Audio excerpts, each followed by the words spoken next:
positively charged particle proton or no charge particle neutron are consist at the center of the atom.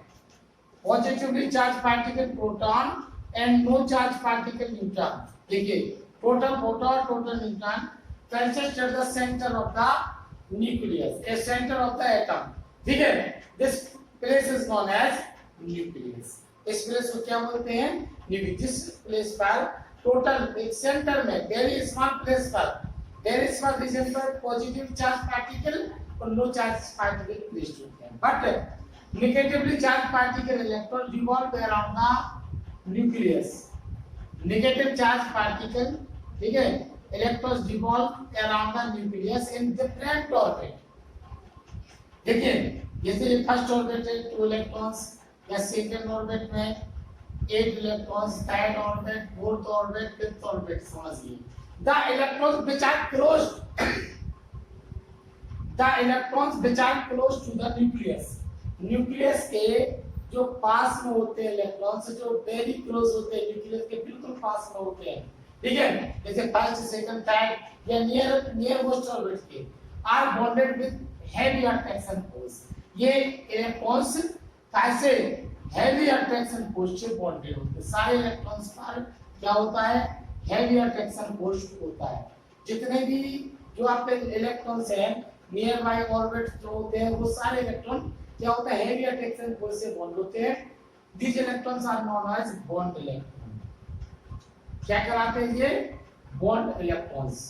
But the electrons of outmost orbit, last orbit, जो last orbit के जो electrons होते हैं the electrons of last orbit are bonded with peak attraction force due to more distance. देखिए attraction force, electrostatic force of attraction F is inversely proportional to R square. इसमें nuclear force लगता है, electrostatic force of attraction लगता है. यहाँ protons होते हैं, electrons पर क्या होता है? अट्रैक्शन. तो जो डिस्टेंस कम होती है तो फोर्स क्या होता है? ज्यादा. फोर्स ज्यादा होगा तो हेवी अट्रैक्शन से बॉन्डेड होते हैं. लेकिन जो फ्री इलेक्ट्रॉन्स होते हैं तो फ्री इलेक्ट्रॉन्स आर, ठीक है, bonded with weak attraction force. ये इलेक्ट्रॉन्स की ड्यू टू मोर डिस्टेंस क्या होता है? इन पर एक वीक अट्रैक्शन फोर्स होता है. These electrons are known as free electrons. इन इलेक्ट्रॉन्स को क्या बोलते हैं?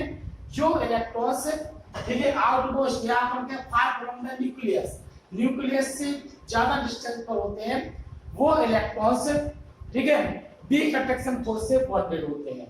these electrons are known as bonded electrons. Electrons को ही हम क्या बोलते हैं बेटा? Bond electrons. जो फ्री इलेक्ट्रॉन्स होते हैं लास्ट ऑर्बिट के जो इलेक्ट्रॉन्स होते हैं, इन लास्ट ऑर्बिट के इलेक्ट्रॉन्स को क्या बोलते हैं? Bond electrons. कौन से इलेक्ट्रॉन्स हो गए? ये लास्ट ऑर्बिट के इलेक्ट्रॉन्स हो गए बॉन्ड इलेक्ट्रॉन्स. तो जो फ्री इलेक्ट्रॉन्स वो ये सारे क्या हो गए? Bond electrons. जो बॉन्ड इलेक्ट्रॉन्स हैं ये these electrons are not responsible for production of charge or electricity, but really electrons are responsible for electricity. जो फ्री इलेक्ट्रॉन्स होते हैं जो टोटल इलेक्ट्रॉन इलेक्ट्रिसिटी के लिए रिस्पांसिबल होते हैं. इलेक्ट्रिसिटी के लिए ओनली कौन से इलेक्ट्रॉन रिस्पांसिबल होते हैं? Free electrons. राइट, यहां देखिए ओनली इलेक्ट्रिसिटी के लिए या प्रोडक्शन ऑफ चार्ज के लिए सिर्फ कौन से इलेक्ट्रॉन्स रिस्पांसिबल होते हैं? Free electrons. अब देखिए when one substance is rubbed with another substance, एक सब्सटेंस को अनदर सब्सटेंस से रबिंग कराते हैं. जैसे एक सब्सटेंस ए मान लीजिए दे लीजिए अपन ने ग्लास रॉड, और सेकंड सब्सटेंस मान लीजिए क्या? बी. ये क्या है आपका? Silk cloth. ए अपन ने लिया ग्लास रॉड, बी क्या लिया अपन ने? Silk cloth. ए क्या लिया अपन ने? ग्लास रॉड, बी क्या लिया? Silk cloth. अब देखो initially number of electrons and number of protons inside the glass rod is equal. देखिए इनिशियल तो कोई भी सब्सटेंस और number of electron number of protons equal होते हैं. यहां देखो सिल्क क्लॉथ में भी तो total number of protons and total number of electrons दोनों में क्या होते हैं? सेम अमाउंट में होते हैं. जितने देखो इसमें इनिशियली नो चार्ज, यहाँ सिल्क क्लॉथ भी क्या होता है? No charge. But when glass rod is rubbed with silk cloth, glass rod को कैसे रबिंग कराते हैं?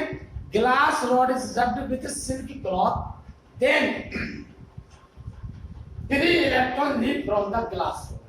फ्री इलेक्ट्रॉन ग्लास रॉड से क्या करेंगे, लीव करेंगे। क्यों? Due to low work function of glass rod. Glass rod का वर्क फंक्शन क्या होता है, लो, and free electron enters to the silk cloth. Glass rod से लीव करेंगे और ज्वाइन कर देंगे कहां, सिल्क क्लॉथ में।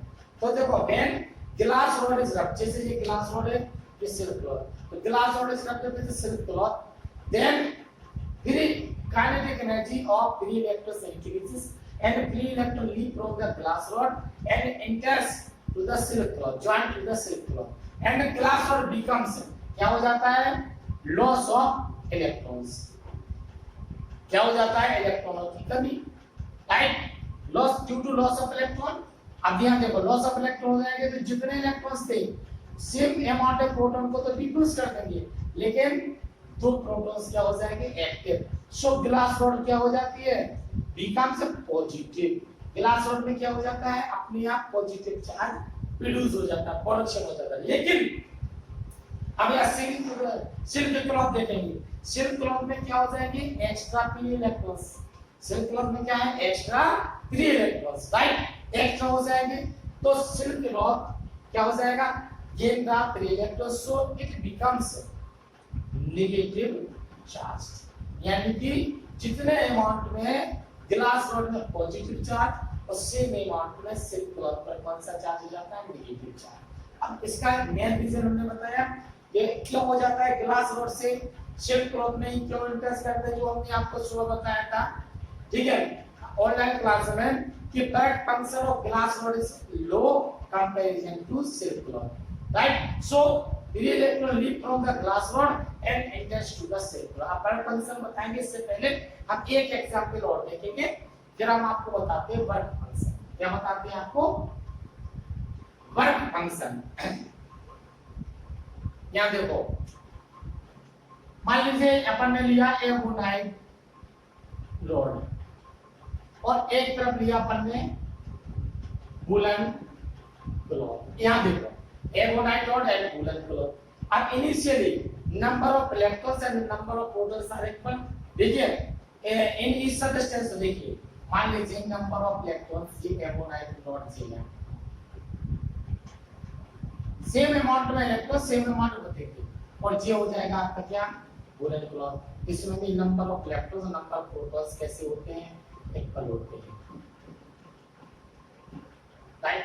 अब when ebonite rod is rubbed with woolen cloth, ebonite rod is rubbed with woolen cloth, then kinetic energy, ठीक है, of free electrons increases and free electron leave from the woolen cloth and join to the ebonite rod, because back function of woolen cloth is low and back function of ebonite rod is क्या, high।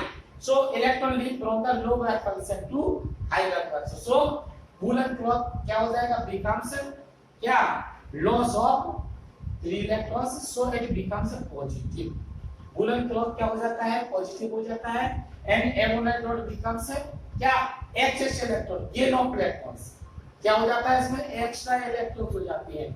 so एवोनाइट becomes क्या, negative charge. देखिए जब कोई substance positive charge होता है तो एनोडर substance जो जिससे रबिंग कराया था वो क्या हो जाएगा, नेगेटिव। एक जैसे वहां देखो ग्लास रॉड में पॉजिटिव हुआ था क्योंकि ग्लास रॉड से लीड किए थे कहां, सिल्क क्लॉथ पर, तो जितना अमाउंट में ग्लास रॉड में पॉजिटिव हुआ था सेम अमाउंट में सिल्क क्लॉथ में क्या नेगेटिव। यहां देखो वूलन क्लॉथ में पॉजिटिव हुआ due to loss of electron, इससे आपका एवोनाइट रॉड में क्या होगा, नेगेटिव हुआ ड्यू टू गेन। जब इसमें क्या होता है, दो चेंज होते हैं। देखो when substance any substance becomes charged, then there are two changes, number first loss of mass and loss of the, then a substance becomes a positive charge, then mass of substance क्या हो जाता है, decreases and the number of free electrons क्या हो जाता है, decreases, कम हो जाते हैं। यानी कि due to loss of free electrons substance होता है पॉजिटिव, और कोई भी substance से पॉजिटिव होता है तो उसका मास भी क्या हो जाता है, रिड्यूस हो जाता है, डिक्रीज होता है। यहाँ देखो यहाँ एक्स्ट्रा इलेक्ट्रॉन से gain of electron becomes negative charge. अब यहाँ समस्या होता है, प्रॉब्लम है, हम वर्क फंक्शन बार-बार बोल रहे हैं, एक बार वर्क फंक्शन पे एक बार डिस्कस कर लेते हैं।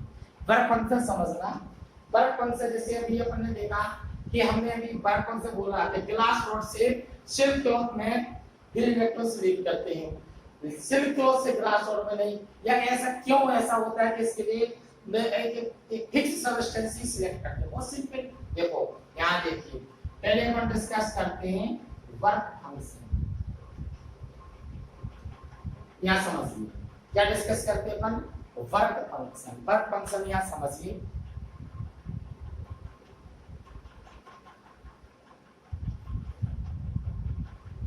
वर्क फंक्शन द अपन कह सकते हैं small amount of energy required to eject it out of an electron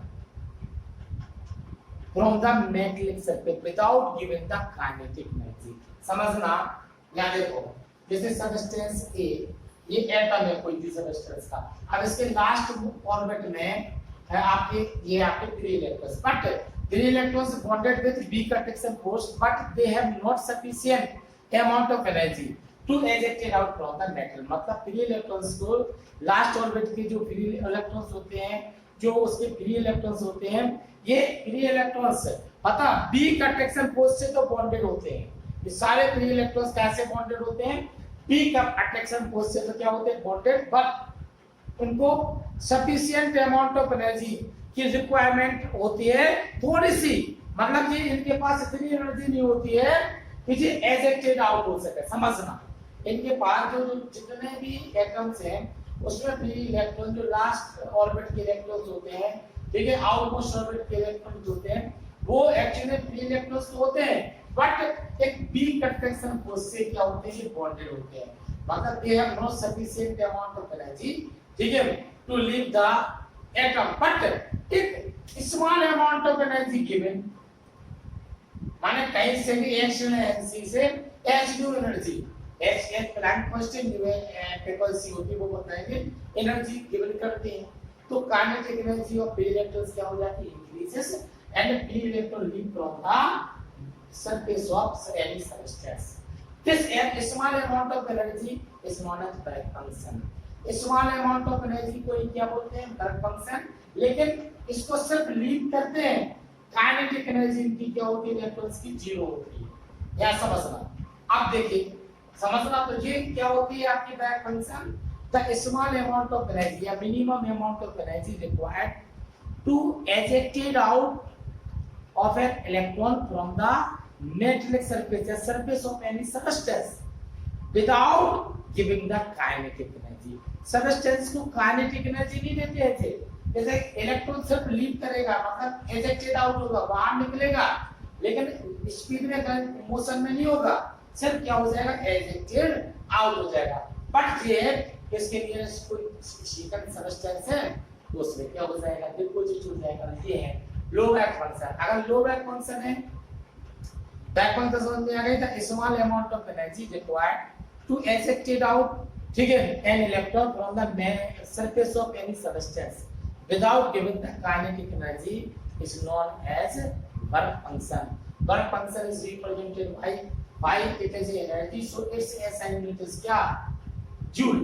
It is a scalar quantity, its SI unit is joule, but work function is very small quantity, so work function is measured by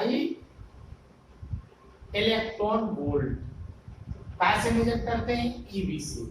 work function को electron volt से ये अपन क्या करते हैं बेटा, major करते हैं। कोई डाउट, वर्क फंक्शन क्या बोला, small amount of 1 electron volt. देखो 1 electron volt equal to 1.6 into 10 to the power -19 joule. जैसे सभी जितनी भी मेटल है सभी के वर्क फंक्शन फिक्स होते हैं, जैसे सीजीएम का वर्क फंक्शन लो, इससे कम किसी का नहीं होता है, 2.14 इलेक्ट्रॉन वोल्ट, राइट। बाकी और भी सब्सटेंस का वर्क फंक्शन डिपेंड करता है साइज ऑफ एटम पे। साइज ऑफ एटम पे कैसे, जितनी ज्यादा डिस्टेंस पर इलेक्ट्रॉन्स होंगे वो उतने वीक अट्रैक्शन फोर्स से बॉन्डेड होते हैं, वीक अट्रैक्शन को तो उतनी स्मॉल अमाउंट ऑफ एनर्जी की रिक्वायरमेंट होती है। मतलब ये कि साइज ऑफ एटम, अगर साइज ऑफ एटम क्या है, बड़ा साइज होता है मोर, तो वर्क फंक्शन क्या होता है, लो। जो जितना बड़ा एटम होता है पता सीजियम का एटम बहुत बड़ा होता है, इसलिए इसका रैंक फंक्शन है लो। अगर लिथियम लेंगे ना तो लिथियम का एटम छोटी साइज का होता है, उसमें तो एक या दो, एक ही मेरे ख्याल से एक या दो ऑर्बिट होते हैं। सीजियम में 3 या 4 ऑर्बिट होते हैं, तो ये बड़ा होता है साइज, ये होता है छोटा, तो इसका बैक फंक्शन लो, इसका बैक फंक्शन क्या है? बैक फंक्शन मेनली डिपेंड करता है साइज ऑफ एटम पर। Back function is different for different materials. अलग-अलग मटेरियल्स के बैक फंक्शन अलग-अलग होते हैं। डिफरेंट मटेरियल के बैक फंक्शन कैसे होते हैं? अलग। जितने भी मेटल हैं सभी के बैक फंक्शन होते हैं। बैक फंक्शन होती है कि जो आउटमोस्ट या कोई भी सबस्टेंस जो आउटमोस्ट ऑर्बिट होते हैं, लास्ट ऑर्बिट के इलेक्ट्रॉन्स होते हैं, ऑर्बिट में इलेक्ट्रॉन्स होते हैं, वो इलेक्ट्रॉन बी कंडक्शन फोर्स से बॉन्डेड होते हैं। उन्हें कितनी सफिशिएंट अमाउंट ऑफ एनर्जी की रिक्वायरमेंट हो जिससे इलेक्ट्रॉन सिर्फ एजेक्टेड हो जाए, लेकिन मोशन में ना जाए, सिर्फ उससे मेटल को छोड़कर लीव कर सके उससे, बस। अब वो कहां जाएंगे वो हम आपको बताते हैं। अब देखना, अब जैसे दो सबस्टेंस, जैसे अपन ने पहले ले लिया ग्लास रॉड, कौन सा rod? Glass rod, right. Second ले लिया अपन ने क्या? Silk cloth. अब देखिए ग्लास रॉड में भी 3 इलेक्ट्रॉन्स हैं और सिल्क क्लॉथ में भी क्या है? 3 इलेक्ट्रॉन्स से समझना। बट यहां देखो, अब back function of glass rod is low because size of atom of glass rod is, ठीक है, more than size of atom of silk. अब then glass rod is wrapped with silk rod. Then 3 electrons of glass rod and silk rod. Kinetic energy of 3 electrons of glass rod and silk rod increase. But work function of glass rod is low. So glass 3 electrons touch में होंगे, 3 electrons leave from the glass rod. But silk cloth is connected with glass rod, so 3 electron attached to the silk cloth. Or glass rod becomes a loss of 3 electrons, so it becomes a positive. So it becomes a positive, and silk cloth becomes a gain of electrons. Gain of electrons, so it becomes a negative. मतलब positive होना negative होना ये depend करता है। जैसे अब आप इसमें एक और क्वेश्चन बनेगा कि गिलास रॉड लिया तो इसमें भी पॉजिटिव होता है, तो कूलिंग क्लॉथ ले लें, रबिंग कराएंगे, अगर उनके बैक फंक्शन एप्रोक्स इक्वल है तो ना तो पॉजिटिव चार्ज ना ही नेगेटिव। इलेक्ट्रॉन का ट्रांसमिशन, इलेक्ट्रॉन जो है एक सबस्टेंस से लीव नहीं करेंगे ना ही दूसरी सबस्टेंस, क्यों? उसका रीजन है दोनों का बैक फंक्शन कैसा है? इक्वल। तो बैक फंक्शन पर डिपेंड करता है, जी क्या पर डिपेंड करता है? जी mainly back function. Back function अगर लो है तो समझिए उस सबस्टेंस से, उस कोई भी सबस्टेंस इसका बैक उससे इलेक्ट्रॉन लीव करके जिससे रबिंग कराई उसमें अटैच कर जाएंगे, और जिसमें फ्री इलेक्ट्रॉन्स लीव करेंगे वह सबस्टेंस लॉस ऑफ इलेक्ट्रॉन्स हो जाएगा, सो बिकम्स हो जाएगा पॉजिटिव चार्ज। और जो सबस्टेंस जिसमें अटैच करेंगे उसमें क्या हो जाएगा? Gain of electron, so it becomes a negative charge. Back function मतलब है, इसको एक बार हिंदी में समझ लीजिए। जैसे ये सबस्टेंस, ये कोई भी सबस्टेंस है, या समझिए बैक फंक्शन में डाउट बहुत स्टूडेंटों को आ रहा था, इसको हम देखो एक एग्जांपल करके और बताते हैं। कोई भी सबस्टेंस है, मान लीजिए अब किसी भी सबस्टेंस में मेटल है, नॉन मेटल, कुछ भी, ये यदि इसमें आउटमोस्ट ऑर्बिट के इलेक्ट्रॉन्स या फ्री इलेक्ट्रॉन्स हैं, ये यहाँ अब ये फ्री इलेक्ट्रॉन्स क्या करते हैं? सरफेस पर मूविंग करते रहते हैं। रेस्ट में नहीं होते इलेक्ट्रॉन्स, क्या करते रहते हैं? मूविंग करते हैं। लेकिन इनके पास इतनी काइनेटिक एनर्जी नहीं होती है, इतनी एनर्जी नहीं होती है कि जे मेटल या सरफेस, सबस्टेंस के सरफेस से एजेक्टेड आउट से, मतलब उससे उत्सर्जित हो सके, बाहर निकल सके, नहीं निकलते। अब अगर इसको हम कहीं से भी चाहे उसको हीट करके, चाहे वो कैसे, इसको कुछ काइनेटिक एनर्जी यानी कि लाइट फोटॉन इस पर इमिटेट करते हैं, क्या होगा? जब काइनेटिक एनर्जी मिलेगी बाई डायरेक्शन से ही मिलेगी, तो काइनेटिक एनर्जी मिलेगी। मान लो इससे हमने सिल्क क्लॉथ से रबड़ किया तो इलेक्ट्रॉन की काइनेटिक एनर्जी क्या होगी? इंक्रीज होगी। दूसरे सबस्टेंस की भी यूनिटी होती है, बट एक सबस्टेंस का बैक फंक्शन क्या है, लो, जिसका बैक फंक्शन लो है तो दूसरा सबस्टेंस में इंटर कर जाएंगे, जब इससे इलेक्ट्रॉन इंटर करेंगे सो इलेक्ट्रॉन क्या हो जाएगा, loss of electron, so becomes positive, और सेकंड सबस्टेंस में क्या हो जाएगा, gain of electron, so it becomes negative, यानी कि due to loss of electron positive हो जाता है, due to gain of electron negative हो जाता है। कोई डाउट इसमें, कोई डाउट तो नहीं, यहाँ कोई डाउट, 1% भी डाउट है अगर तो बोलो, ठीक। अब देखिए कोई भी डाउट हो कल क्लियर कर लेना बैच में। अब देखिए इलेक्ट्रॉन वोल्ट, इलेक्ट्रॉन वोल्टेज ये भी बहुत इंपॉर्टेंट टॉपिक है, इलेक्ट्रॉन वोल्ट। आज इलेक्ट्रॉनिक वोल्ट तक हमने आपको पढ़ाया था बैच में, हमने उसको रिपीट करवाया, कुछ स्टूडेंट ने बोला था, इसलिए देखो इलेक्ट्रॉन वोल्ट है,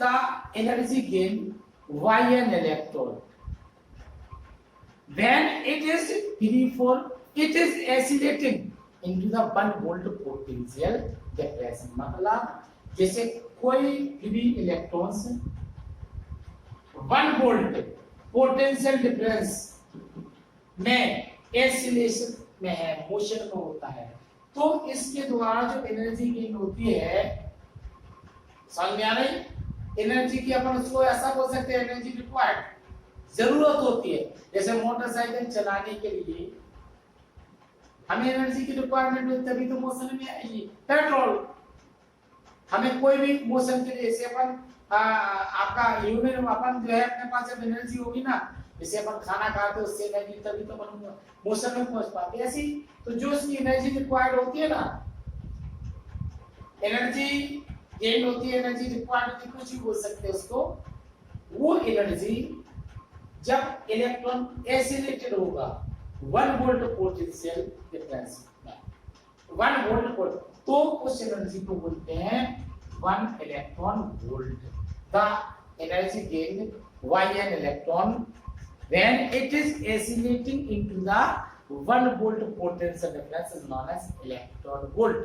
Electron volt is the पता smallest unit of energy, पता एनर्जी का इससे छोटा यूनिट होता ही नहीं, सबसे छोटा यूनिट एनर्जी का है इलेक्ट्रॉन वोल्ट, और सबसे बड़ा यूनिट एनर्जी का है, एनर्जी का जो सबसे बड़ा यूनिट होता है ना, एनर्जी का ये सबसे बड़ा यूनिट होता है, वो होता है किलोवाट आवर।